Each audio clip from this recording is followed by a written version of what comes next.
এ দুনিয়া সারিয়া কোথায় যাইবা ভাগিয়া, এ দুনিয়া সারিয়া কোথায় যাইবা ভাগিয়া, মরণ তোমায় লইবে ঘিরি যতই করো বাহানা, মরণ তোমায় লইবে ঘিরি যতই করো বাহানা। চিন্তা করে দেখো না কবরে কি যাইবা না, যেই কবরে আল্লাহ সারা বন্ধু কেহ থাকবে না। চিন্তা করে দেখো না কবরে কি যাইবা না। এ দুনিয়ায় সবই পার, কবর যে তোর আসল ঘর। এ দুনিয়ায় সবই পার, কবর যে তোর আসল ঘর।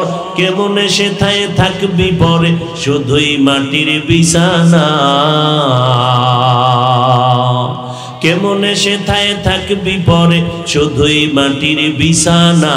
চিন্তা করে দেখো না কবরে কি যাইবা না, যেই কবরে আল্লাহ সারা বন্ধু কেহ থাকবে না। চিন্তা করে দেখো না কবরে কি যাইবা না। দিলে ভরা অহংকার চিনো না আজ খোদার ঘর, দিলে ভরা অহংকার চিনো না আজ খোদার ঘর। নামাজের লাগিয়া কি তোর মোটেও মায়া লাগে না, নামাজের লাগিয়া কি তোর মোটেও মায়া লাগে না। চিন্তা কবরে কি যাইবা না, যেই কবরে আল্লাহ সারা বন্ধু কেহ থাকবে না। চিন্তা করে দেখো না কবরে কি যাইবা না। অবশেষের ঠিকানা শুধুই মাটির বিছানা। এরে আল্লাহর গোলাম, দুনিয়া বসবাসের জন্য আল্লাহ পাঠান নাই। সামান্য সময় দুনিয়াতে বিচরণ করো। তোমার যদি ঘুমাইতে মনে চায় তুমি আরামের ঘুম কবরের মধ্যে গিয়া দিবা। জান্নাতের ময়দানে তোমার আরামের ঘর। আর দুনিয়াতে যারা আরাম করার চিন্তা করবা পরকালে তাদের কোনো অশান্তির শেষ হবে না। গভীর রাত, রাতের শেষ ভাগে ফেরাউনও জানে আল্লাহ প্রথম আসমানে আসেন। আল্লাহর কাছে গভীর রাতে কান্না করে, ও দয়ার মালিক, আমি জানি তুমি খোদা, তুমি মালিক। আমি মিশরের খোদা দাবি করে দুনিয়ার কিছু মাস্তানি করার অনুমতি চাই, বিনিময়ে আখিরাতে আমি কিছুই চাই না। ফেরাউন ভোর রাতে আল্লাহকে ডাকতো। ও জানে এই জমিন ও আসমানের মালিক একজন। দুনিয়ার শান্তি চাইছে, আল্লাহ কয় যে চাই আমি তাকে দিয়ে দেই, দ্রুত দিয়ে দেই। তবে মুমিনরা দুনিয়ার পেছনে পড়বা না। দুনিয়াটা কেমন জাননি? স্বামী আর স্ত্রী ঘরের মধ্যে, স্বামী খানা খাইয়া বিছানার মধ্যে ঘুমায় পড়লো রাতের বেলা, আর ওদিক দিয়া তোমার স্ত্রী বসে বসে পান খাচ্ছে বা বসে বসে অপেক্ষায় আছে, ঘুম আসে না। স্বামী ঘুম দিয়া নাকটা নেয়ার স্বপ্ন দেখে। বিলকিসের সিংহাসনের মধ্যে বান্দা ঘুরতেছে, সারা দুনিয়া সফর করতেছে। বিলকিসের সিংহাসন হঠাৎ করিয়া বান্দা চোখ দুইটা খুইলা দেখে তার বিছনায় সে বসে আছেন। দুনিয়াটা এমন, তাকায় দেখতেছো মনে হয় যেন দুনিয়া একটা জান্নাত। গুলশান বাড়ি দ্বারা এগুলোর কোনো মূল্য নাই। লা ইয়াগুররান্নাকা তাকাল্লুবুল্লাযীনা কাফারু ফিল বিলাদ মাতাউন কালিলুন সুম্মা মাওয়াহুম জাহান্নাম ওয়া বিইসাল মিহাদ।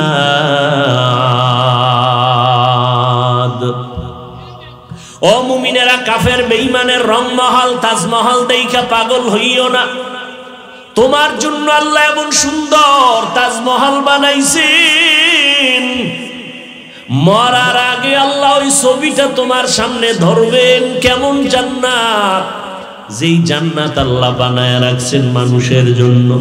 জান্নাতিন তাজরি মিন তাহতিহাল আনহার, এমন জান্নাত আল্লাহ বানাইছেন যেই জান্নাতের তলদেশে ঝর্ণা থাকবে, সুন্দর নহর থাকবে, দুধের নহর, মধুর নহর, শরবতের নহর, এমন সুন্দর জান্নাত। মা তাশতাহি আনফুসুকুম, বান্দা তুমি যা চাইবা সব চাওয়ার আগে দেখবা সামনে হাজির। একটা আম খাইতে মনে চায়, দেখবা সামনে আম হাজির। গাছ লাগবে না, ওপেন আম এসে গেল, তোমার হাত দিয়া ধইরা ছিলতে হবে না, তোমার ওই কাভারটাও ফালানো লাগবে না। একবার মুখে দিবা একরকম মজা, আর একবার আম মুখে দিবা আর এক রকম মজা। একটা ফলের মধ্যে আমার মালিক 70 রকমের মজা তোমারে দিবেন। ও বান্দা, এটা কেমনে সম্ভব? আমার মাওলার কুদরতের দ্বারা সবই সম্ভব। এরে আল্লাহর বান্দা, আল্লাহ আমার বান্দাকে এত মায়া করেন। ও দুনিয়ার মানুষ, আল্লাহর কোনো ছেলে নাই, আল্লাহর কোনো মেয়ে নাই। লাম ইয়ালিদ ওয়া লাম ইউলাদ, আল্লাহ কাউকে জন্ম দেন নাই, কারো থেকেও জন্ম নেন নাই। লাম ইয়ালিদ লাম ইউলাদে উলায়ে কাস ওয়ালিদু মাউলুদেরা উ খালেকাস। লাম ইয়ালিদ লাম ইউলাদে উলায়ে কাস ওয়ালিদু মাউলুদেরা উ খালেকাস। আল্লাহর ছেলে নাই যে মায়াটা ওদিকে যাবে, আল্লাহর কোনো আলাদা মেয়ে নাই যে আল্লাহর মায়া অন্যদিকে যাবে, আল্লাহর কোনো স্ত্রী নাই। যেমন খ্রিস্টানেরা বলে ঈসা নবী আল্লাহর ছেলে, ঈসা নবীর মা মারিয়াম হলো আল্লাহর স্ত্রী। আর জোরে বলেন।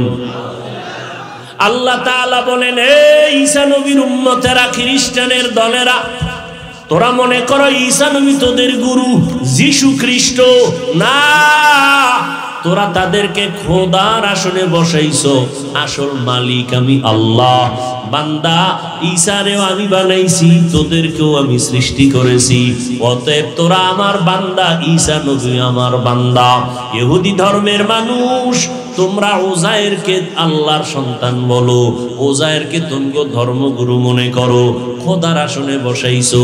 ওজায়েরেরও আমি বানাইছি, তোমাদেরও আমি সৃষ্টি করেছি।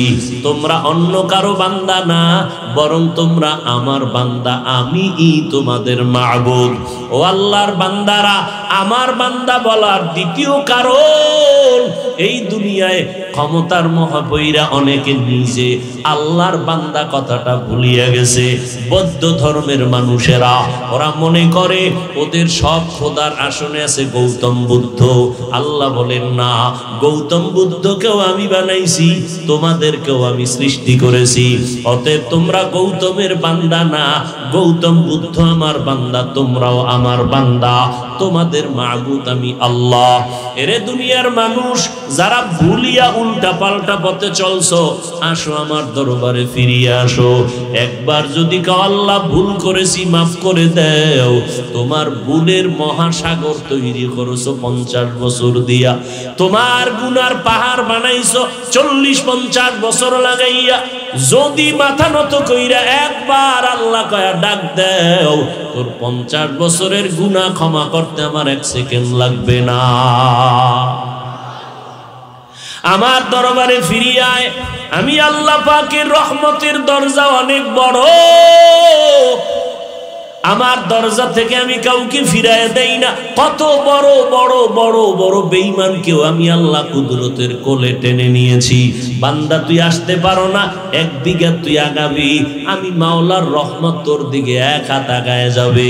ইদা তাকাররাবাল আবদু ইলাইয়া শিবরান তাকাররাবতু ইলাইহি যিরাআ ওয়া ইদা তাকাররাবা ইলাইয়া যিরাআন তাকাররাবতু মিনহু বাআ। যদি বান্দা 1 হাত আগাও, আমার রহমত তোর দিকে 2 হাত আগায় যাবে। ওয়া ইদা আতানি ইয়ামশি আতাইতুহু হারওয়ালাতান। বান্দা যদি হেঁটে হেঁটে আগাও, আমার রহমত তোমার দিকে দ্রুত গতিতে দৌড়াবে। কারণ আমি আল্লাহর ছেলে নাই যে আমাকে আব্বু বলে ডাকবে, আমি আল্লাহর মেয়ে নাই যে আমাকে আব্বু বলে ডাকবে, আমি আল্লাহর কোনো স্ত্রী নাই যে আমারে স্বামী বলে সম্বোধন করবে আর মায়া করবে। আমি আদর করে বানাইছি মানুষ, আমি আল্লাহ তোরে মোহাব্বত করে বানাইছি, তুই আমার একবার আল্লাহ বলিয়া ডাকবি।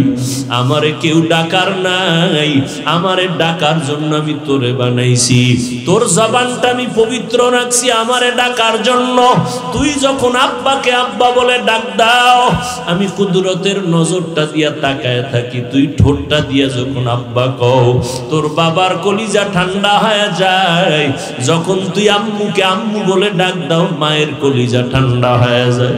সেদিন এক আল্লাহর বান্দা ঈশা মাদ্রাসায় চোখের পানি ছেড়ে কান্না শুরু করলো। ভাইজান আপনি কেন কান্না করেন? বলে আমার সন্তান 4 বছর বয়স হয়ে গেল, একবারও আব্বু বলে ডাক দেয় না, মাকে আম্মু বলে ডাক দেয় না। কারণ কি? জন্মগতভাবে কথা বন্ধ করে না, না তো বন্ধ না, কথাও বলে এবং খানাও খায়। সুস্থ সন্তান আব্বু বলে ডাকে না কেন? বলে মোবাইল চালাইতে চালাইতে, মোবাইল দেখতে দেখতে এখন বোবার মতো হয়ে গেছে। মোবাইলের দিকে 24 ঘন্টা নজর দেওয়ার কারণে এখন আব্বু বলিয়াও ডাকতে জানে না, আম্মু বলিয়াও ডাকতে পারে না। ইংলিশে 2-1টা কথা কয়, ডেডি বইলা ডাক দেয়, কিন্তু তৃপ্তি পাই না। বান্দা আমার সন্তান আব্বু না বললে কলিজা ঠান্ডা হয় না।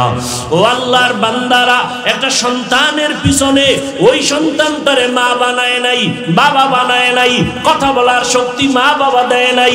ওই সন্তান তোমার আমার সন্তানকে মা বাবা চেহারা সুন্দর বানায় নাই, আল্লাহ তাআলা বানাইছেন।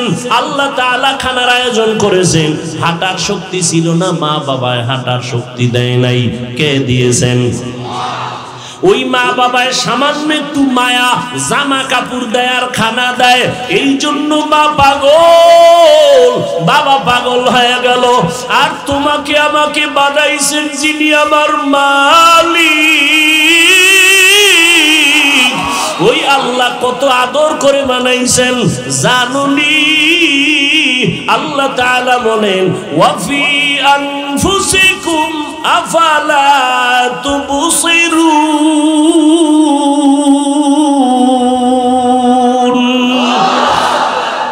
বান্দা নিজের নিয়ে একটু ভাব। একটা পশুর মধ্যে ভাবার মতো বিবেক আল্লাহ দেন নাই। গরুটারে যদি বয়ান করো, এই গরু 3 দিনের জন্য শ্বশুর বাড়ি বেড়াইতে যাব, আমার বাড়িটা পাহারা দিও।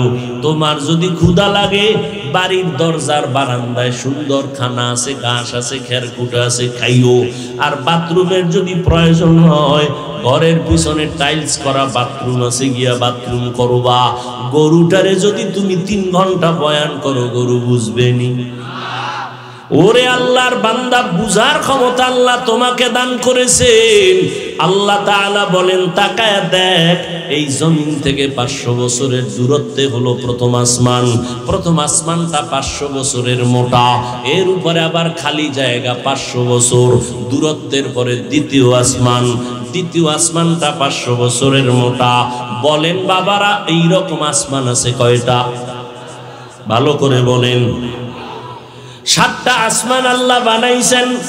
আবার ওই সমপরিমাণ 7টা জমিন, 7টা মহাশূন্য। এরে আল্লাহর গোলাম, তাকাইয়া দেখো, ছোট্ট একটা প্যান্ডেল বানাইতে কি পরিমাণ খুঁটি লাগাইলো। ডেকোরেটর আলারা পারে না, নাকের সামনে এসে একটা খুঁটি দেয়, যত বেশি দিবে তত খুশি। দিতে পারলে কয় প্যান্ডেল মজবুত হয়ে যাবে।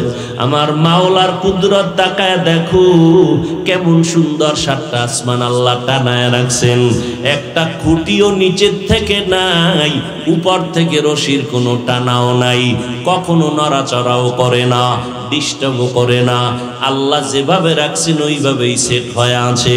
ও আল্লাহর বান্দারা, এই আসমান আর 7টা জমিন আল্লাহ বানাইছেন ফি সিত্তাতি আইয়াম, মাত্র 6 দিনে।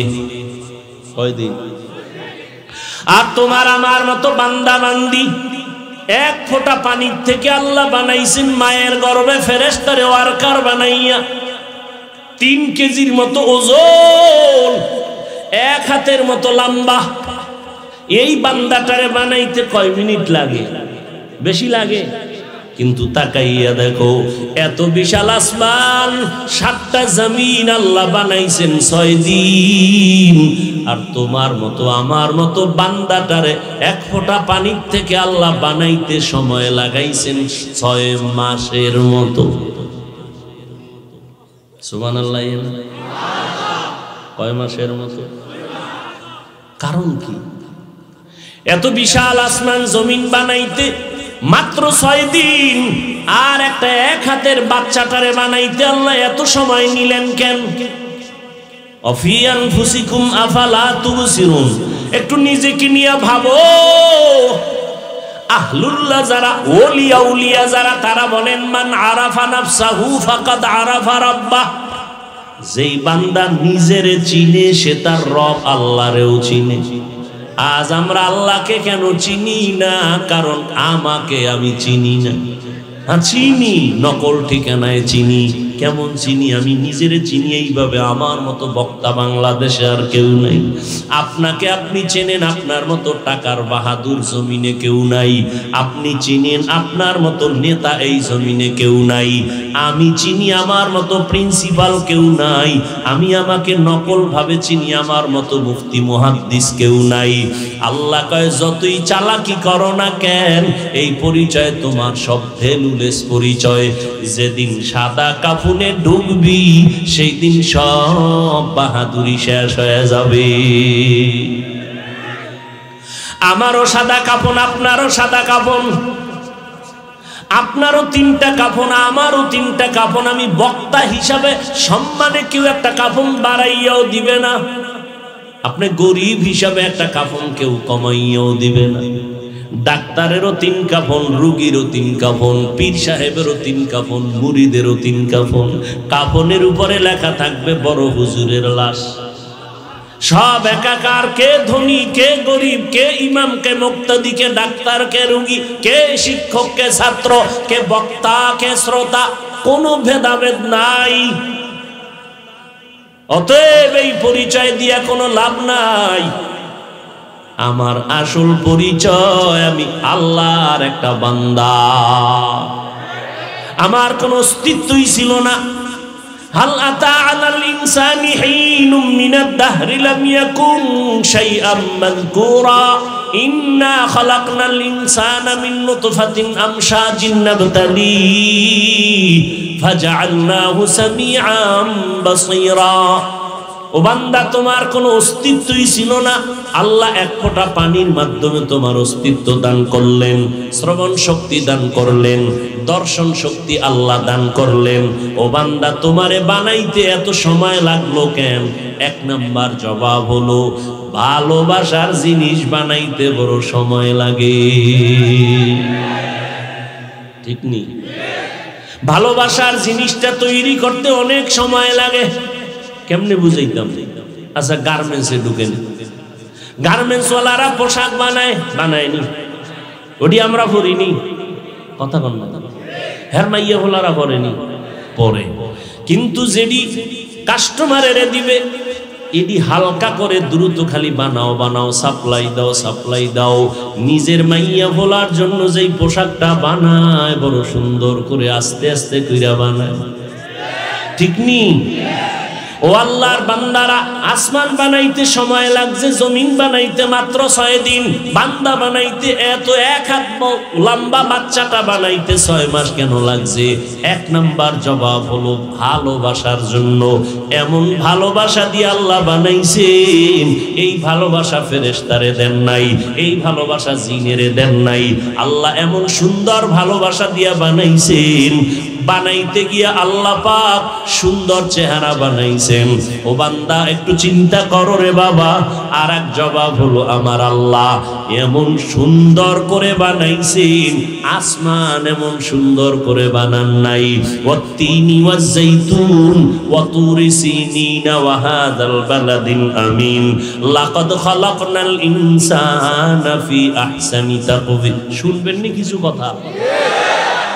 উঠা বসা করবেন না কিন্তু, সাবধান। দেখছেন নি, যেই টাইমে বাসায় যাবো ওই টাইমে মাত্র শুরু। আমার ভাইজানের মোহাব্বত, হযরতের মোহাব্বতে আসছি অনেক কষ্ট করে। আগামী শুক্রবার মাদ্রাসার মাহফিল ঢাকাতে, ওই পেরেশানি নিয়ে আসি, ব্যস্ত খুব।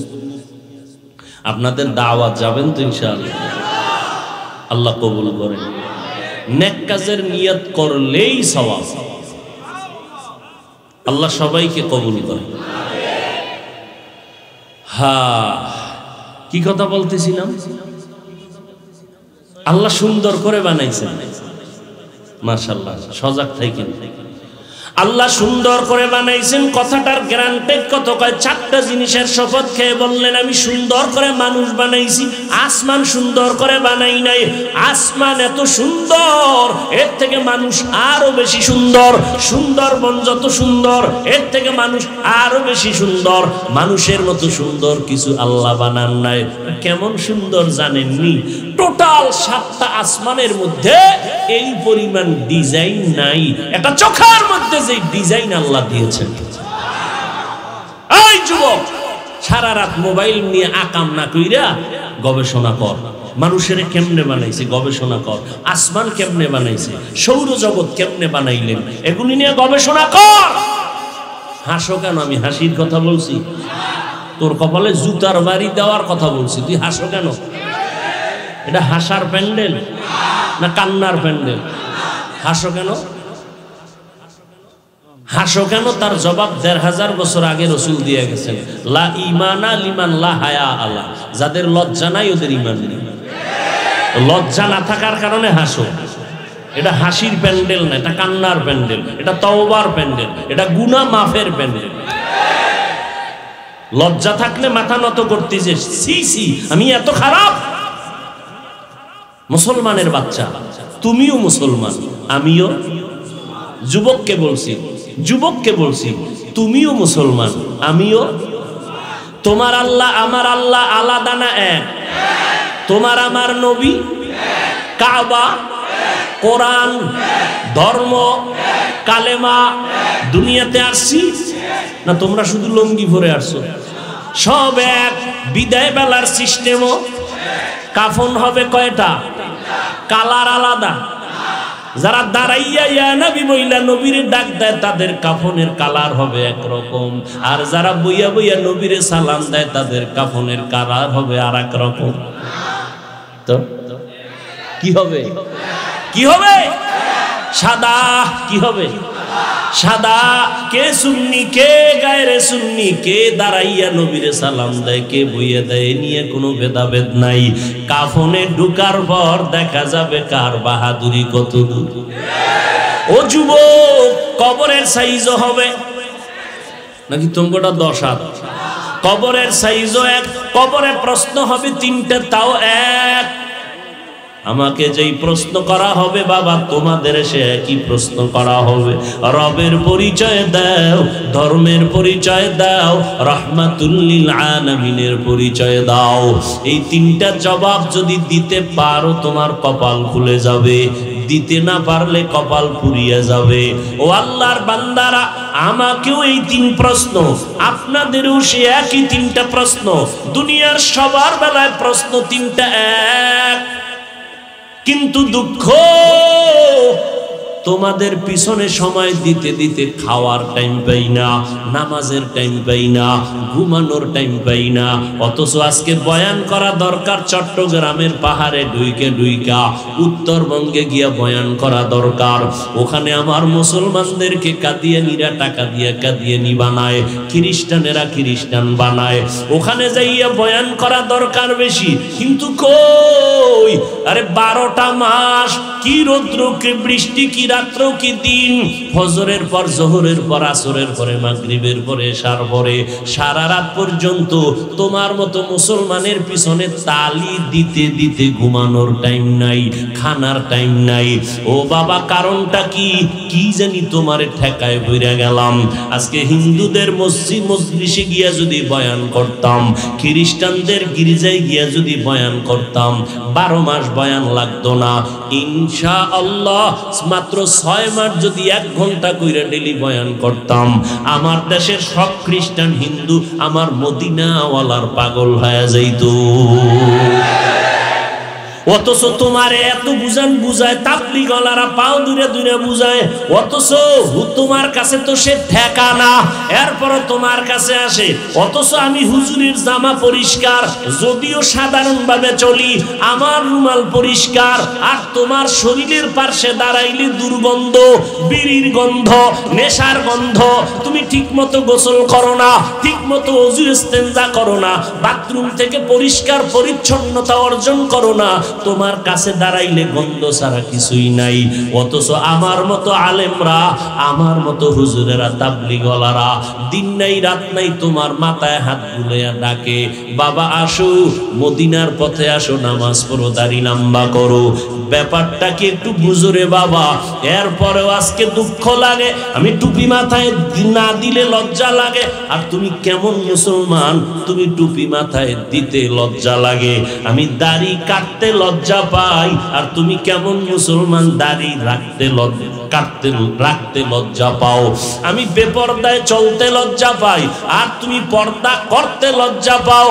আমি মসজিদে না ঢুকলে লজ্জা লাগে, আর তোমার মসজিদে ঢুকতে বড় লজ্জা লাগে। অথচ তোমার আমার আল্লাহ এক, নবী এক, কোরআন এক, কাবা এক, ধর্ম এক, কালেমা এক। তোমারে এত বুঝান লাগবে কেন? বেঈমানের বয়ান করব, তোমারে তো বয়ান করার কথা না। ও বাবা, আসলে বিষয়টা কি?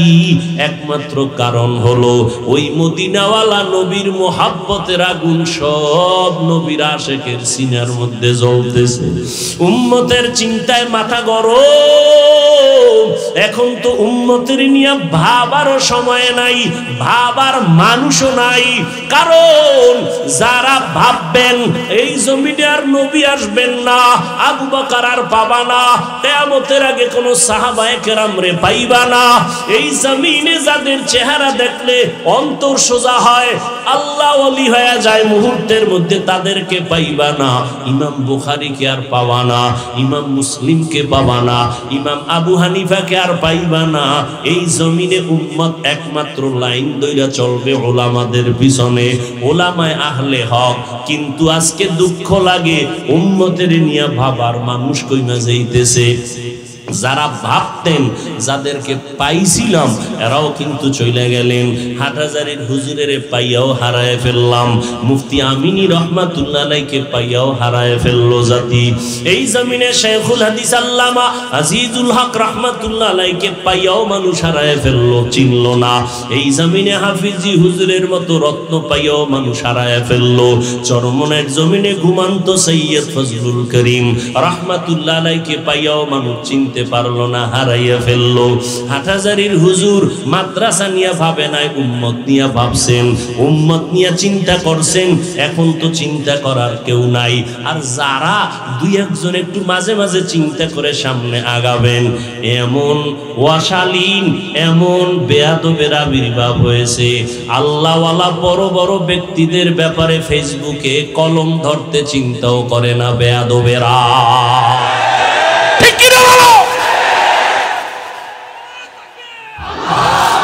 ভাইরা আমার, বড় বড় আলেমদের ব্যাপারে কলম ধরে, কাফিয়া পড়ে, কাফিয়া আলিয়ায় পড়ে দাখিল, স্কুলে পড়ে ক্লাস 8। এ বড় বড় আল্লাহওয়ালাদের বিরুদ্ধে কলম ধরে। আল্লাহর কসম, আল্লাহর আসমানের গজব এসে তোমাকে ধ্বংস করার জন্য এটাই যথেষ্ট। লিকুল্লি শাইইন জিনাতুন ফিল ওয়ারা ওয়া জিনাতুল মারই তামামিল আদাবি আজ খুদা খাহিমে তৌফিকে আদব বেআদব মাহরুম গাশত আজ ফজলে রাও।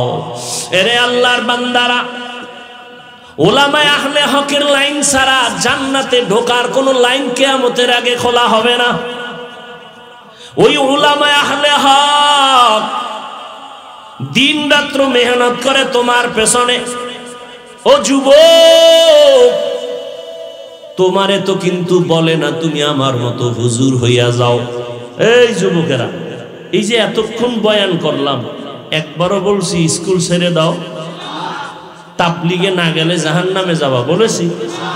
আমি কওমি মাদ্রাসায় পড়েছি, একবারও কিন্তু বলি নাই কওমিতে না পড়লে তুমি জাহান্নামে যাইবা। আমি আহলে হক পীর মাশায়েখদের লাইনের সন্তান, একবারও বলি নাই তুমি পীর সাহেবের কাছে না গেলে জাহান্নামে যাইবা। তা আমি কি বলতে আসছি? আমি বলতে আসছি বাবা তুমি যেখানে আসো ওই লাইনে থাকো, স্কুলে আসো ওখানেই থাকো, কলেজে পড়ো ওখানেই থাকো, চাকরি করো ওই জায়গায় থাকো, ব্যবসা করো ওই জায়গায় থাকো, তবে পদ্ধতিটা সুন্দর করে নাও। পদ্ধতি সুন্দর করার জন্য জমিনে একমাত্র সুন্দর পদ্ধতি দুনিয়ার মানুষকে উপহার দিয়া গেছেন আমার নবী। এই জমিনে আমার নবীর থেকে উত্তম আদর্শ আর কারো কাছে থাকলে ক আল্লাহর কোরআন সামনে আছে, কসম আল্লাহ নবীর থেকে ভালো আদর্শ যদি কারো মধ্যে থাকে বল, আমি নবীরটা বাদ দিয়া সেখানে যাব। যুবকেরা তাল মিলাইস না, দিল থেকে বল নবীর আদর্শ থেকে দামি আদর্শ আছে কারো কাছে আছে? আমার নবীজির থেকে বড় মুহাদ্দিস, বড় মুফতি, বড় মুফাসসির, বড় পীর, বড় দার্শনিক, বড় বৈজ্ঞানিক, বড় একজন কলামিস্ট আছে? ছিল? আসবে? বলো যুবক ওই নবীর আদর্শ, বলো ওই নবীর আদর্শের ভিতরে নখ কাটার নিয়ম আসেনি? আছে? চুল কাটার নিয়ম আসেনি? তুমি বেঈমানের লাইনে চুল কাটলা কেন? নবীরটা ভাল লাগে না? আবার আশেকে রসুল দাবি করো, লজ্জা করে না? ও বেহায়া, লজ্জা নাই? করো রসুলের সাথে দুশ্মনী, দাবি করো আশেকে রসুল, তাহলে ভণ্ডকে।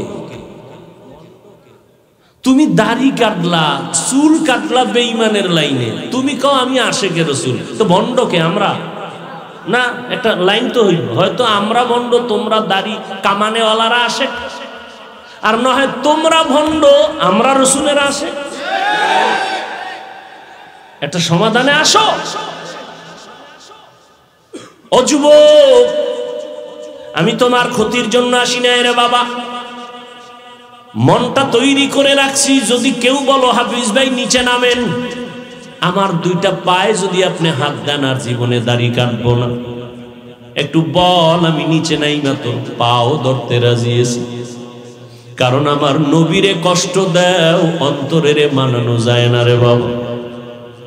আজকে আমিও যদি তোমার মতো যৌবনের তাড়নায় প্যান্ট শার্ট টাই লাগায়া দাড়ি কাইটা চলতাম, কেউ আমারে বাধা দিত না, বরং টুপি মাথায় দিলে মাথাটা গরম, তোমার থেকে কম বুঝি না। দাড়ির কারণে যৌবনের ভাব চলে যায়, কম বুঝি না। লম্বা জামাটা পরার কারণে শরীরটা আটকা আটকা লাগে, কম বুঝি না রে বাবা। এই শীতের মধ্যে ঠান্ডা পানি দিয়ে ফজরের সময় নামাজ পড়তে কি যে কষ্ট বুঝানো যাবে না রে বাবা। বাসায় গিয়া তো ইচ্ছা করলে আল্লাহ মাফ করেন, শয়তান ধোকা দিলেও তো পারি নামাজ না পড়ে ঘুমায়া থাকবো, কেউ তো দেখবে না। কিন্তু আল্লাহর কাছে বড় ধরা, অন্তরের মধ্যে বাড়ি মারে। এই হাফিজুর রহমান, সারা দুনিয়ার মানুষের অন্তরের মধ্যে ভালোবাসা তৈরি করে দিছি আমি। আমার সাথে যদি বেঈমানি করো, মানুষের অন্তর থেকে মোহাব্বত % কমায় দিবে। আমার মাওলারে বেজার করলে আর এক সেকেন্ড এই জায়গায় থাকা যাবে না। ও আল্লাহর বান্দারা ভালো করিয়া বুঝো, আজকে টুপির কারণে দাড়ির কারণে কত মানুষ কত বাজে কথা বলে, এরপরও টুপি ফালাই না, দাড়ি ফালাই না, নামাজ সারি না, বেপরদায় চলি না, একটা গালিও দেই না রে বাবা। তোমরা আমগো হুজুর গো কি পরিমাণ গালাগালি করো, কি পরিমাণ বিরোধিতা করো, আমরা একটা জবাবও দেই না, বরং দেখা হলে হাসি দিয়া সালাম দেই। দোয়া চাইলে মোনাজাতে সবার জন্য দোয়া করি, দুশ্মনের জন্য করি, বন্ধুর জন্য করি। ও আল্লাহর বান্দারা, কেমনে বুঝাইলে তুমি দিনের লাইনে আসবা? তোমাকে কিন্তু বলি না স্কুল ছেড়ে দাও, স্কুলে পড়ো, কলেজে পড়ো, ডাক্তার হও, ইঞ্জিনিয়ার হও, বৈজ্ঞানিক হও, দার্শনিক হও, প্রফেসর হও, তবে দাবি আমার একটা বেয়াদব হইও না। শিক্ষকের সাথে বেয়াদবি করবা না, সাবধান। যদি করো, শিক্ষক যতদিন পর্যন্ত তোরে মাপ না দিবে আমার মাওলাও তোরে মাপ দিবে না। মা বাবার সাথে বেয়াদবি করবা না। মা বাবার সাথে যদি অন্যায় করো, মা বাবা যদি ক্ষমা না দেয় আমার আল্লাহ ক্ষমা দিবেন না, কারণ এটা বান্দার হক। আলেমের সাথে যদি বেয়াদবি করো, সে ক্ষমা না দিলে আমার মাওলা দিবেন না। ও যুবক, কোন দিকে তুমি চলতেছো? তুমি ডাক্তার হও, ইঞ্জিনিয়ার হও, তবে এই গ্রামের ইঞ্জিনিয়ার না। সাহস নাও, জিদ করতে পারো না? কি জিদ করো? ওই মাইয়ারে না নিয়ে ফাঁসি দিব না, জিদ কর পৃথিবীর শ্রেষ্ঠ সম্মানের চেয়ারে বৈশা, এরপরে মরবে। ডাক্তার হলে আমি গ্রাম্য ডাক্তার হব না, হয়তো জাতীয় নয়তো আন্তর্জাতিক মানের ডাক্তার হব। ইঞ্জিনিয়ার যদি হতে চাই, আমি গ্রাম্য ইঞ্জিনিয়ার না, হয়তো জাতীয় নয়তো আন্তর্জাতিক মানের ইঞ্জিনিয়ার হব। প্রফেসর হব আন্তর্জাতিক মানের। এরে জানো তোর মধ্যে আমার মাওলা কি মেডিসিন দিয়া রাখছেন? তুই একা একটা যুবক, আমার মাওলা তোর মধ্যে এমন মেডিসিন দিছেন, গোটা পৃথিবীটাকে কন্ট্রোল করার মতো ক্ষমতা তোমার মধ্যে আল্লাহ রাখছেন। কিন্তু এগুলো নষ্ট করে ফেলাইতেছো মোবাইলের কারণে। সারাটা রাত ঘুম নাই, সারা রাত মোবাইল নিয়ে কবিরা গুনাহ করে করে কাটাও। ও যুবক, এমন একটা সময় আসতেছে শুইয়া শুইয়া কাঁদবি, চোখের পানি মুছার কোনো মানুষ পাবি না রে বাবা।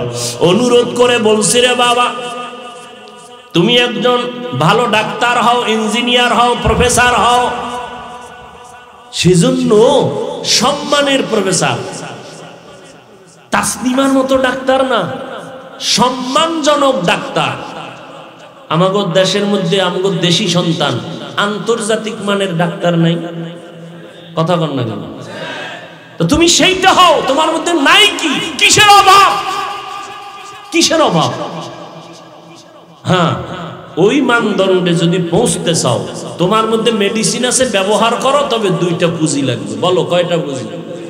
এই দুই পুঁজি যদি তোমার বিবেক নামের আদালত অ্যান্সার দেয় যে ঠিক, তাহলে আজকে বাসায় গিয়া কালকে এই দুইটা কথা কম্পিউটারে টাইপ কইরা লেমিনিং করে ঘরের দরজায় টানায় রাখবে। সর্বোচ্চ সফলতার শিখরে যদি থাকতে চাও, সম্মানের সাথে দুই পুঁজি লাগবেই।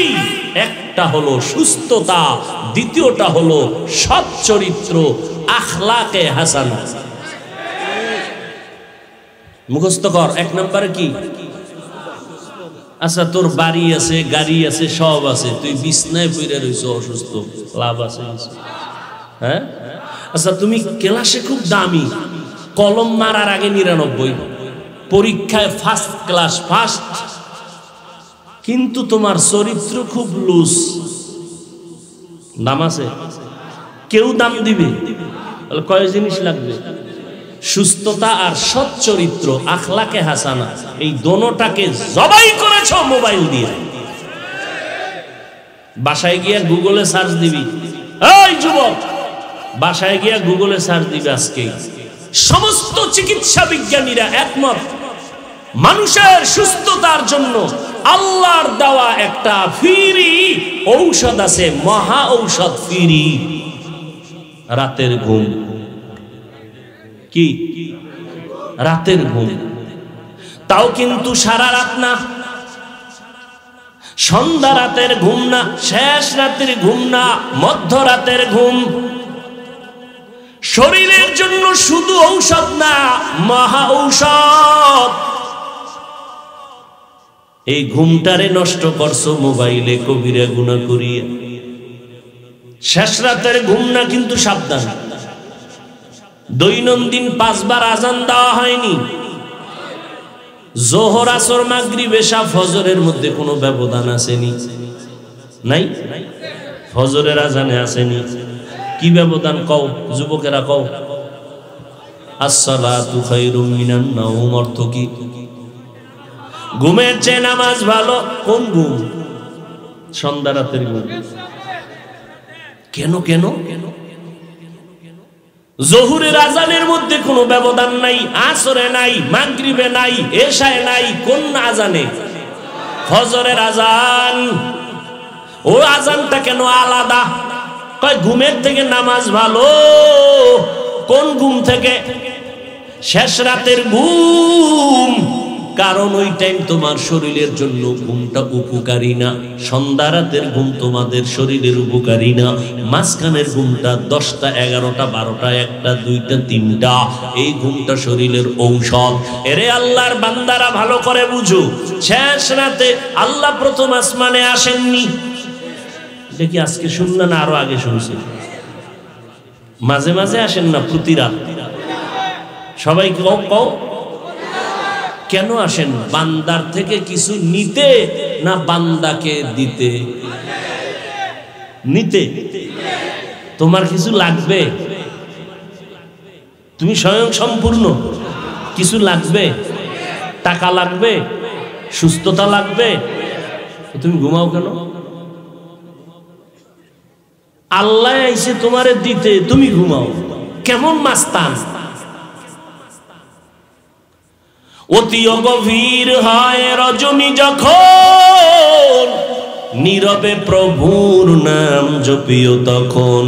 প্রভুর করুণা যদি পাইবারে চাও, গভীর রাতে উঠে প্রভুর গুণগান গাও। এরে আল্লাহর বান্দারা, ওই গভীর রাত আমার আল্লাহর কাছে চাও, ও আল্লাহ শয়তানের ধোকায় পড়ে চরিত্র নষ্ট করে ফেলেছি, আজকে থেকে তওবা করলাম, আর গুনাহ করব না। এরে বান্দারা, আজকে তো আমরা গুনাহ করতে কোনো দ্বিধা করি না। আর যাদের কোনো গুনাহ নাই, সৃষ্টির শ্রেষ্ঠ রাহমাতুল লিল আলামিন, এত মায়ার নবী, আমার দয়ার নবী, যেই নবীকে আমার মাওলা কঠিন পরীক্ষা করলেন। দুনিয়াতে আইসা বাবা বলে ডাকতে পারেন নাই। 6 বছরে মা হারা আমার নবী অসহায়, 8 বছরে দাদাকেও হারায় ফেললেন। এরে নবীর আশিক উম্মতের দল আম্মা জান আয়েশা রাদিয়াল্লাহু তাআলা আনহা বলেন, আরে একদিন আমার নবী আমার হুজরায় এশার নামাজ পড়ে আসলেন। আমার নবী আয়েশা কয়, ও বিবি, আমাকে আজকে রাতের জন্য একটু ছুটি দেওয়া যাবে নি? কে কয়? কে কয়? নবীজি কাকে বলেন? আম্মা জান আয়েশা রাদিয়াল্লাহু তাআলা আনহাকে বলেন। আম্মা জান বলেন, আমি ছুটি দিয়ে দিলাম। নবী কোথাও যাবে? কয় না, আমার হুজরার মধ্যে তাকায় দেখি অন্ধকার। আমার নবী নামাজের মুসাল্লায় দাঁড়ায় গেলেন আমার পাশে, আমি শুয়ে রইলাম। আমার মায়ার নবীর কোনো গুনাহ নাই। কেমন একজন নবী পাইছো রে বিবারিয়ার মানুষ, চিনলি না রে বাবা। যদি নবীরে চিনতি, দাড়ি কাইটা নবীরে কাদাইতে পারতা না, চুলগুলো বেঈমানের লাইনে কাটতে পারতা না। কেমন একজন মায়ার নবী পাইছো রে বাবা, যেই নবীর 63 বছর হায়াতে একটা মিথ্যা কথা বলেন নাই। এই একজন নেতার নাম ক যে মিথ্যা কথা কয় না। একজন পীর সাহেবের নাম বলো, মিছা কয় না। কেমন মায়ার নবী, 63 বছর হায়াতে ভুলেও কখনো মিথ্যা বলেন নাই। কেমন মায়ার নবী আমার, যেই নবীর শরীর মোবারকে মশা মাছি পড়ে না, সূর্যের তাপ লাইগা নবীরে কষ্ট দিবে এইটাও যেন না হয়, মেঘের খণ্ড ছায়া দেয়। আমার নবী হাঁটতেছেন, জঙ্গলের প্রাণীরা নবীরে সালাম জানায়, গাছগুলো নত হইয়া নবীরে সালাম দেয়। কেমন মায়ার নবী! আম্মা জান আয়েশা বলেন, ওই নবী রাতের ছুটি নিয়ে নামাজে দাঁড়াইয়া গেলেন। নবী দাঁড়াইছেন তো দাঁড়াইছেন, হঠাৎ আমি কান লাগাইয়া শুনি আমার নবী অজর দাঁড়ায় কানতেছেন নামাজে দাঁড়ায়। এমন কান্না, এমন কান্না, নবীজির দাড়ি মোবারক ভিজিয়া যাইতেছে, জামা ভিজিয়া গেল, মনে হয় বৃষ্টির পানি টপ টপ করে পড়ে। আমার নবী রুকুর খবর নাই। হঠাৎ করে নবী দীর্ঘ টাইম কান্নার পর রুকুতে চলে গেলেন। রুকুর থেকে আর উঠে না, কান্না কান্না কান্না। এরে আমার নবী যদি এত কাঁদেন, তোমার আমার কি পরিমাণ কান্না দরকার? নবীর তো কোনো গুনাহ নাই, তোমার তো গুনাহ ছাড়া কিছুই নাই। কি পরিমাণ কান্না দরকার, আসলে কান্না নাই, গুনার কথা একবারও স্মরণ করো না। এরে আল্লাহর বান্দারা, কয়দিন আর বাঁচবারে যুবক? এমন একটা দিন নাই গাড়ির নিচে যুবকের লাশ নাই, পানির নিচে যুবকের লাশ নাই, ঘুমের বিছানায় যুবকের লাশ। কয়দিন আর বাহাদুরি করবারে বাবা? একবারও কি গুনার কথা চিন্তা করো না? আজকে যদি বাবা আমাদের হুজুরদের যত বাহাদুরি করি, আমগো পুঁজি হলো আল্লাহর কোরআন। এই কোরআনে যদি ভুল কেউ বের করে দিতে পারতা, আমরা আল্লাহর থেকে আলাদা হয়ে যেতাম। কোরআন যেহেতু সত্য, কোরআনের সব কথাই সত্য, এই চ্যালেঞ্জের মোকাবেলায় আমরা মজবুত হয়ে চলতেছি। ও আল্লাহর বান্দারা, মায়ার নবী রুকু থেকে আর মাথা উঠান না। আম্মা জান আয়েশা রাদিয়াল্লাহু আনহা বলেন, দীর্ঘ টাইম আমার নবী রুকুতে কান্নার পরে মাথা উঁচু করে এরপরে সিজদায় গেলেন। সিজদায় গিয়া এত কান্না শুরু করলেন, মায়ার নবীর কান্না এতটা পরিমাণ বেড়ে গেল, কান্না কান্না, সিজদা থেকে মাথা উঠান না। কোন রাকাতে দেখছেননি? খবর নাই। প্রথম রাকাতের মাত্র প্রথম সিজদা, নবী এত কান্না কান্না শুরু করলেন, সিজদা থেকে মাথা উঠান না। এত কাদাই যে নবী কাঁদলেন, হঠাৎ করে পেছন থেকে আওয়াজ আসলো হযরত বেলালের জবানে। বেলাল ডাক দিয়া কয়, মায়ার নবী উঠছেন নি ঘুম থেকে? ফজরের সময় কাছাকাছি হয়ে গেছে। আম্মা জান আয়েশা বলেন, আমার এই রকম মায়ার নবীর আশ্চর্য ঘটনা দেখে বড় পেরেশান হয়ে গেলাম। এরে নবীর আশেকের দল, আমার মায়ার নবী এত কষ্ট করলেন এই উম্মতের জন্য। আম্মা জান আয়েশা বলেন, একদিন আমি দেখি আমার হুজরার মধ্যে বইয়া নবী গুনগুন গুনগুন করে কান্না করে। আমি বললাম, নবী কেন কাঁদেন? আমার ব্যবহারে কষ্ট পেয়েছেন নাকি? কয়, না না, কাঁদি কেন জানুনি রে আয়েশা? হাসরের ময়দানে ভয়ঙ্কর অবস্থার কথা মনে পড়ে গেছে। ও আল্লাহর বান্দারা, গুনার কথা স্মরণ করে একটু চোখের পানি ছেড়ে তওবা করো। কয়দিন আর দুনিয়াতে বাঁচবা? আল্লাহ যেদিন ডাক দিবে, কেউ তোমারে আমারে ধরিয়া রাখতে পারবে না। আল্লাহর প্রিয় বান্দাদের আল্লাহ ডাকেন, তওবার দরজায় ফিরিয়ে আসো। আল্লাহর দরবার থেকে কোথায় ভাগিয়া যাবা? যাওয়ার তো কোনো জায়গা নাই।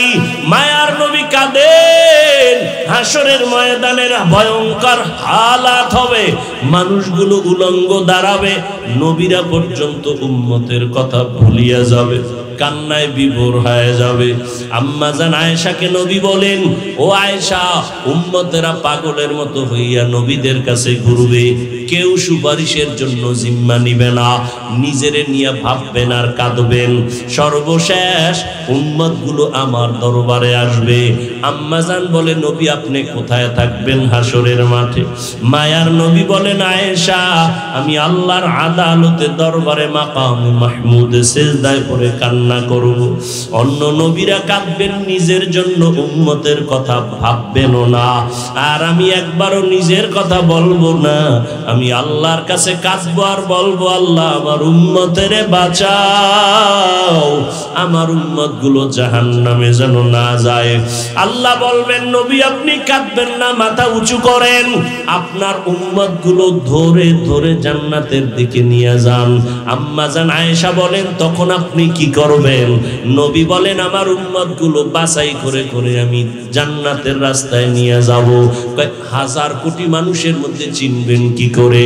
আম্মা জানকে নবী বলেন, একটা বকরি বা গরুর যদি কপালের মধ্যে সাদা রেখা থাকে, চিনা কষ্ট না আসান? বলে আসান। নবী বলেন, আমার উম্মত যারা 5 ওয়াক্ত ওযু বানায় নামাজ পড়বে, ওযুর অঙ্গগুলো নূরের দ্বারা আলোকিত হয়ে যাবে। আমি দেখা দেখা উম্মত গুলো দইরা কাতার দিয়া লাইনে দাঁড় করাইয়া হাউজে কাউসারের কিনারায় যাব। আমি নিজের হাতে হাউজে কাউসারের পানি দিব, এরপরে আমার উম্মতরা পান করবে লাইনে দাঁড়াইয়া। হঠাৎ কইরা এই লাইনের মাঝখানে একটা পর্দা পড়িয়া যাবে। আমি বলবো, ফেরেশতারা পর্দা দিলা কেন? ও নবীজি, এই উম্মতগুলো যারা পর্দার বাহিরে, এরা আপনার খাঁটি উম্মত না। আপনি দুনিয়া থেকে যাওয়ার পর এই উম্মতগুলো আপনার সুন্নত মানে নাই, জবাই করেছে, দাড়ি রাখে নাই, টুপি পরে নাই, আপনার সুন্নত নিয়ে মস্কারা করেছে, উপহাস করেছে, ঠাট্টা করেছে। নামাজ পড়ে নাই, যারা পড়তো তাদেরও পছন্দ করে নাই। নিজেও দাড়ি রাখে নাই, যারা দাড়ি রাখতো তাদেরও পছন্দ করে নাই। আমার নবী তখন বলবে, সহকান সহকা, ও উম্মত আমার থেকে ভাগিয়া যাও।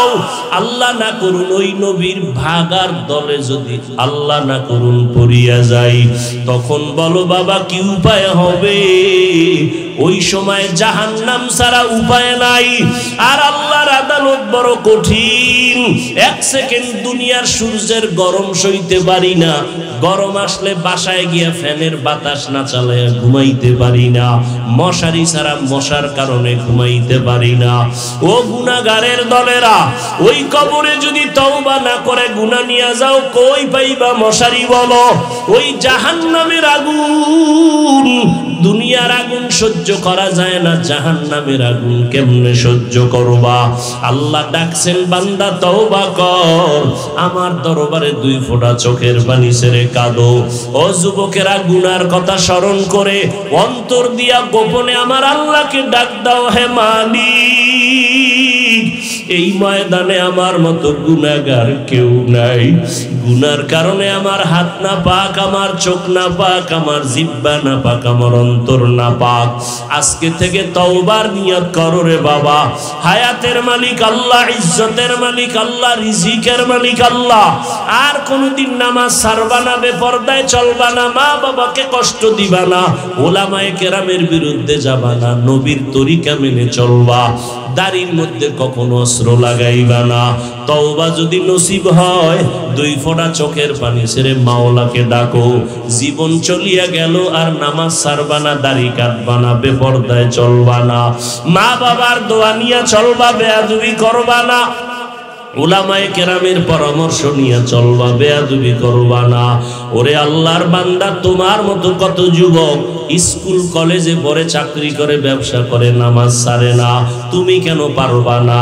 হায়াতের মালিক আমার মাওলা, ওই আল্লাহর উপরে ভরসা করে তওবা করো। অন্তর যদি তৈরি হয়ে যায়, মুনাফিকি যদি অন্তরে না থাকে, খাঁটি নিয়ত যদি তওবার জন্য হয়েই থাকে, খাঁটি তওবার নিয়তে 2 হাত আমার আল্লাহকে দেখাইয়া দাও। ও দয়ার মালিক, আমরা গুনার কথা স্মরণ করে তওবার নিয়তে হাত তুলেছি। আয় আল্লাহ, মানুষ কত সম্মানের চেয়ারে বসায়, অথচ গুনার কারণে আমার জিন্দেগি বড় নাপাক।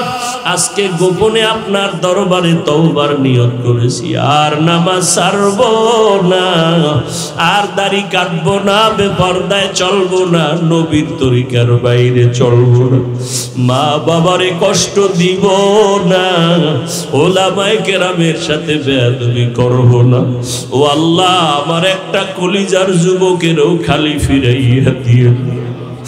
আয় আল্লাহ, গভীর রাত, দুনিয়ার মানুষের দরজা বন্ধ, আপনার রহমতের দরজা খোলা। ওরে আল্লাহর গোলামের আমার মাওলাকে আল্লাহ বলে একটু ডাক দাও। ও আল্লাহ, একজনারও খালি ফিরাইয়া দিয়েন না, সবার সিনায় হেদায়েতের বাতি জ্বালাইয়া দেয়। আয় আল্লাহর গুনাহ করব না, গুনাহ নিয়ে কবরে যেতে চাই না, ওই কবরে জাহান্নামের আগুন সইতে পারবো না, মাটির চাপ সইতে পারবো না।